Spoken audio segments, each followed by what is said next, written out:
मैं दुनिया और मेरा चैनल है विरोधी।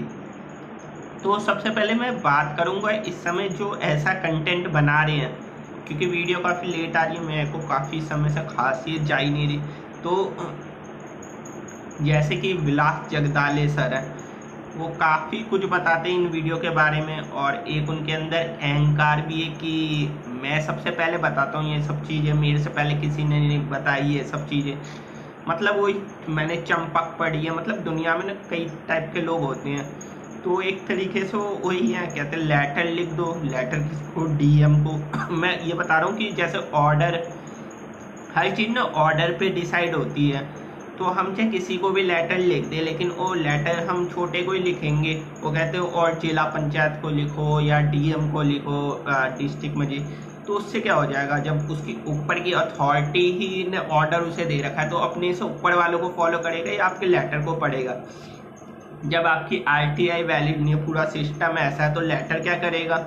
एक तरफ वो कहते हैं कि वो आपको कहीं ना कहीं जो साइंस फिक्शन की मूवियाँ नहीं होती, जैसे शक्तिमान की स्टोरियाँ, तो इस टाइप से कथाएं सुनाते हैं कि एलियन के इतने टाइप हैं, मैंने एलियन के बारे में पढ़ा है, चंपक में देखा था, चंपक में लिखा था। तो इस टाइप की ऐसी ऐसी स्टोरियाँ बताते हैं कि चंपक में देखा है। तो इस तरीका का वो बताते हैं कंटेंट। और एक ऐसा ही ग्रुप है, इंडिया अगेंस्ट स्लेवरी, जो कि चलाता है राकेश। बिल्कुल नार्किस्ट बिहेवियर है कि मैं ही सर्वश्रेष्ठ हूँ, मेरे से अच्छा कोई काम नहीं है। आपने कितने लोगों को ग्रुप में जोड़ा, कितने लोगों ने को आपने ये किया ग्रुप के लिए, तो मतलब उसका वही रहता है, मैं, मेरा, मुझे। तो ये सब इसी टाइप के लोग हैं दोनों, मैंने जितना देखा उस ग्रुप में। और why I left this India against slavery group, तो मैंने लेफ्ट कर दिया। वहाँ पे सबसे पहली बात उस ग्रुप में ये होता है कि आप अगर क्वेश्चन पूछते हो, अगर क्वेश्चन का रेस करते हो, तो बात तो बड़ी बड़ी करते हैं डेमोक्रेसी की, ये वो, फ्रीडम की, ये। लेकिन उनके ग्रुप में आप जाओगे तो आपको क्वेश्चन पूछोगे तो आपको म्यूट कर दिया जाएगा। अगर आपको ऐसा लगता है तो दूध का दूध, पानी के पानी कर सकते हो लाइव। आप उनसे क्वेश्चन करोगे तो वो बोलेगा कि ऐसे कैसे क्वेश्चन कर लिया, ये कैसे कर लिया, वो कैसे कर लिया। तो तेते चिल्लाने लगेगा वो उस ग्रुप का एडमिन, जो कि मैं तो राखी सावंत से कंपेयर करूंगा उसे।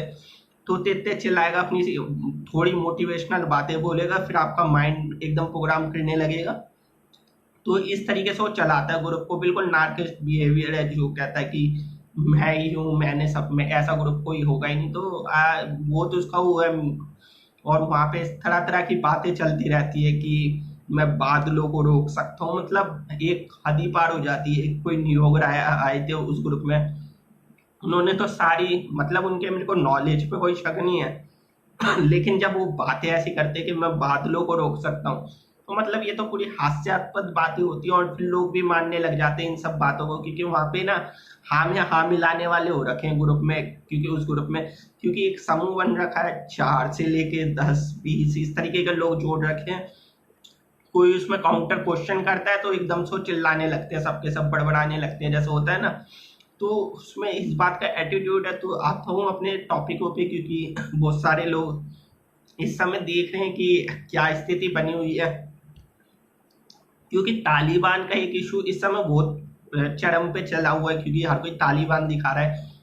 और पाकिस्तान की एंटी, क्योंकि मेरा फर्स्ट वीडियो अफगानिस्तान पे था, तो जियोपॉलिटिक्स का मैं बताता रहता हूँ, तो बोलने में थोड़ी तकलीफ है, तो अंडरस्टैंड करना। क्योंकि पाकिस्तान इस समय कहीं ना कहीं आप सब देखोगे तो उसने रशिया के साथ अपने जो संबंध थे, जो कि पहले म्यूचुअल संबंध इंडिया के उसके बेटर थे। जब तक यूएसएसआर रहा था तब तक तो इंडिया और देखा जाए यूएसएसआर के संबंध बहुत अच्छे थे। लेकिन जब से वो कोलैप्स किया है, फिर इंडिया में एलपीजी आया है, तो उसके बाद धीरे धीरे इंडिया का जो जुड़ाव है वो अमेरिका के साथ होता गया 91 के बाद। उससे पहले क्या था, पाकिस्तान और यूएसए अलायंस थे। लेकिन अब स्थिति, क्योंकि जियोपॉलिटिक्स में स्थिति बदलती रहती है, चेंज होती रहती है, सिनेरियो चेंज होता जा रहा है। तो इस समय जो पाकिस्तान का अलायंस है वो तालिबान के साथ है, चाइना के साथ है, रशिया के साथ है। लेकिन इंडिया इंडिया नेटो, ईयू, जितने भी इस टाइप के कंट्री, ऑस्ट्रेलिया, न्यूजीलैंड, क्वाड। लेकिन आपको याद रखना होगा कि पाकिस्तान का अलायंस है वो भी अमेरिका के साथ है, जो तालिबान पे इशू है। क्योंकि अमेरिका उनकी वहां पे भी दोस्ती है अभी भी। तो उनका भी क्वाड है, जैसे इंडिया का जापान, ऑस्ट्रेलिया, अमेरिका, इंडिया, तो उनका भी एक क्वाड है, अमेरिका, अफगानिस्तान, तजाकिस्तान और पाकिस्तान।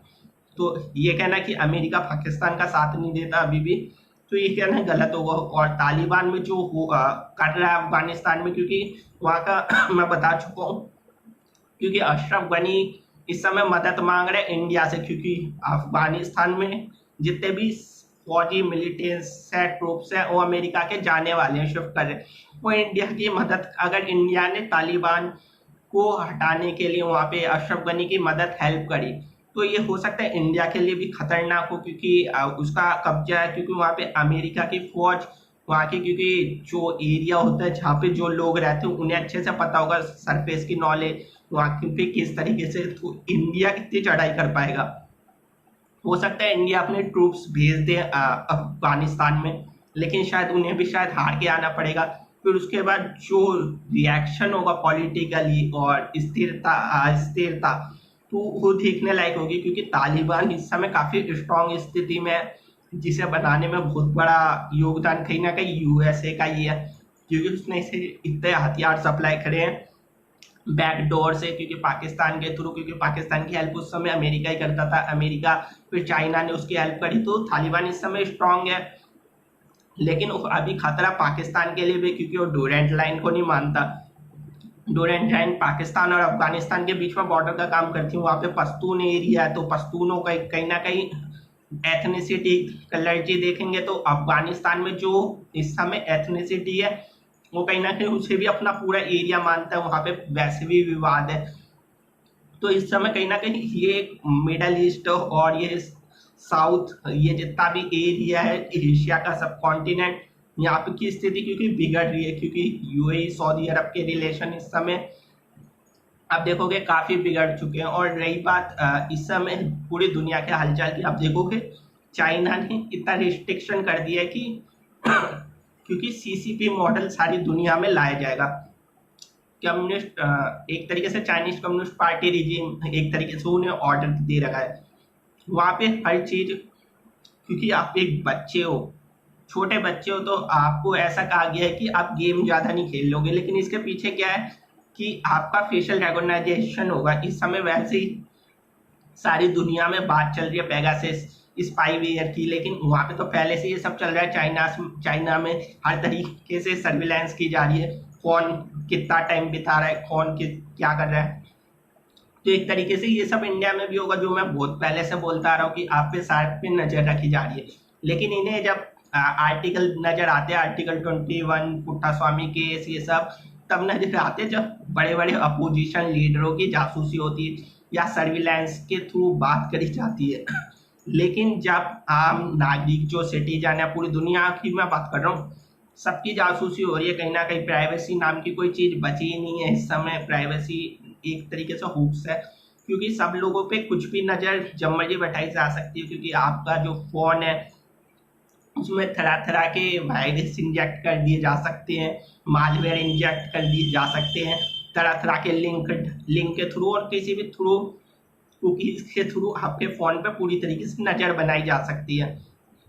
तो बड़े बड़े लोग नहीं बच सकते, तो आप क्या बचोगे। तो इस तरीके से आपकी पूरी प्राइवेसी की पूरी नजर रखी जा रही है सारी दुनिया पे, क्योंकि ये कंपनी अभी इजराइल पे आरोप लग रहा है, लेकिन कहीं ना कहीं इजराइल तो करता ही है, CIA भी करता है, रशियन भी करते हैं, चाइनीज भी करते हैं। तो तरह तरह के लोग इस तरीके के जासूसी करने का, स्पाई करने का काम सारी दुनिया में करता है, क्योंकि आज स्पाई के तरीके बिल्कुल चेंज हो चुके हैं, टेक्नोलॉजी के जरिए सारा काम हो रहा है, क्योंकि फ्यूचर है टेक्नोक्रेट्स का। क्योंकि जो रीसेट की मैं बात करता हूँ ग्लोबल, तो वो क्या मानती कि जितने भी दुनिया में है ये सारी की सारी टेक्निकल, जैसे कोई भी प्रॉब्लम आती है टेक्निकल प्रॉब्लम के थ्रू देखते हैं।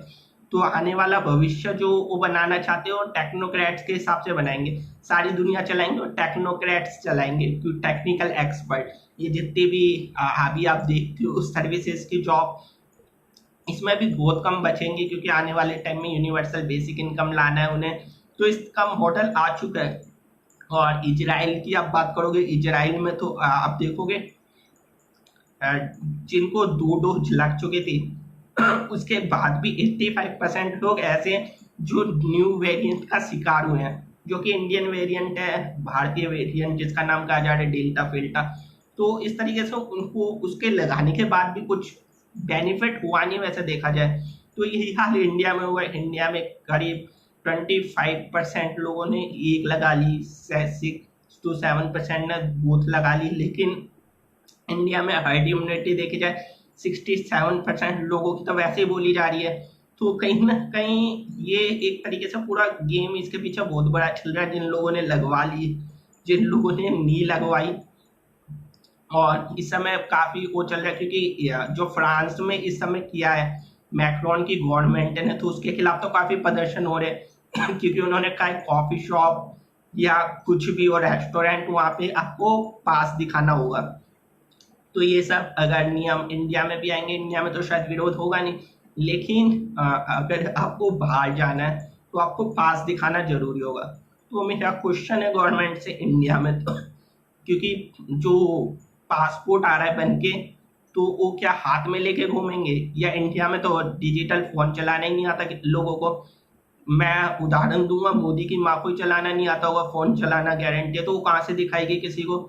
मैं सिंपल बोल रहा हूँ कितने लोग हैं इंडिया में, 40% से ज्यादा लोग स्मार्टफोन का यूज करना नहीं जानते। तो सर्टिफिकेट कहाँ से दिखाएंगे अगर वो पब्लिक प्लेस में जाते हैं, तो उनके पास कोई ऑप्शन नहीं है। लेकिन ये आप पे जबरदस्ती थोपा जा रहा है एक तरीके से, ना वो हाथ में लेके हमेशा कागज लेके घूम सकते कि हाँ उसको ये निकलवा के लाओ, प्रिंट आउट निकाल के लाओ तो इस तरीके से हाथ में ले लेके भी नहीं घूम सकते। तो एक तरीके से फोर्सफुली करा जा रहा है, कार्य फ्रांस में हो रहा है, लेकिन वहाँ पे लाखों प्रदर्शन भी हो रहे हैं उसके खिलाफ। लेकिन ये धीरे धीरे करके कोई बदल नहीं सकता क्योंकि सॉल्यूशन है नहीं किसी के पास। जो भी बोल रहा है सॉल्यूशन वो एक नंबर के बस वो अपना एक एजेंडा चला रहे, मेरे पास भी नहीं किसी पे है तो मैं कहता हूँ बता दो, मैं उसे भी क्रिटिकली सोचूंगा। लेकिन ये जो लेटर बताते हैं, ऑफ ग्रिड का बताते हैं, तो ये कोई सॉल्यूशन बिल्कुल है ही नहीं आरटीआर वारटीआर। क्योंकि ऑफ ग्रिड के बारे में तो मैं यही बोलूंगा क्योंकि जो ऑफ ग्रिड का चलाते रहते हैं क्योंकि बहुत सारे लोग हैं इस समय ऑफ ग्रिड की बातें कर रहे हैं। तो आप सोचो ऑफ ग्रिड में जाते हो तो मान लो एक और राम वृक्ष यादव था, उसने पता नहीं अपना एक ऑफ ग्रिड बना चुका था। तो सरकार पे कितने तरीके के वो होते हैं, वो सेडिशन का केस लगा सकती है पूरे ग्रुप पे, क्योंकि 100 से ज्यादा लोग होंगे नहीं वहां पे। कुछ भी कर सकती है, जंगली कुत्तों को डाल सकती है, सांप डाल सकती है, मच्छरों से हमला करवा सकती है, कुछ भी करवा सकती है।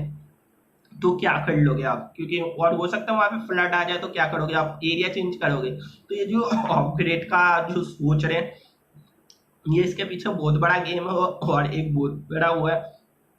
तो थोड़ा उसमें क्रिटिकली सोचोगे तो कुछ नहीं होना। ऑफ ग्रिड ने आप तभी बच सकते हो सकता है तो समाज में, सोसाइटी में रहो, कोलैबोरेट करके रहो और सब में अवेयरनेस हो। लेकिन अवेयरनेस भी किस बात की, लेकिन आज दुनिया में है ही नहीं, क्योंकि हर कोई सारे दिन न्यूज़पेपर्स या टेलीविजन की खबर देखता है। तो टेलीविजन ने एक तरीके से डिसइंफॉर्मेशन का काम किया इस समय, क्योंकि मेरे को उनके ना भ्रष्टाचार से कुछ लेना देना, करते रहते हो ये सब कुछ करे, मेरे को कोई मतलब ही नहीं है उनके, ना करप्शन से ना किसी चीज। लेकिन जो सब पे फोर्सफुली कर रहे हैं ना, मेरे को किसी के लगाने से कोई प्रॉब्लम है, सब लगवाए। मैं तो कहता हूँ बूस्टर लगवाए, ये लगवाए, मैंने कभी इस चीज का विरोध ही नहीं किया। मैं कहता हूँ बस फोर्सफुली सब पे ये लागू नहीं करना चाहिए बस। इसलिए मैं कहता हूँ कैसे किसी को 7 नंबर का शूज आता है, किसी को 8 नंबर का आता है, हर किसी के जियोग्राफिकल एरिया अलग अलग होता है। तो इस तरीके से ये काम जबरदस्ती थोप रहे हैं, सब पे एक ही टाइप की लगा रहे हैं, कह रहे ये लगवा लो ये लगवा लो। एक तरीके से आपके सामने हलवा रख दिया, कह रहे बस खा लो इसे, आपको खाना हो नहीं खाना हो, लेकिन आपको कह रहे खाओ इसे, नहीं खाओगे तो आपको समाज से बहिष्कार कर दिया जाएगा। तो इस तरीके से ये आपके साथ कर रहे हैं। तो थैंक यू सो मच।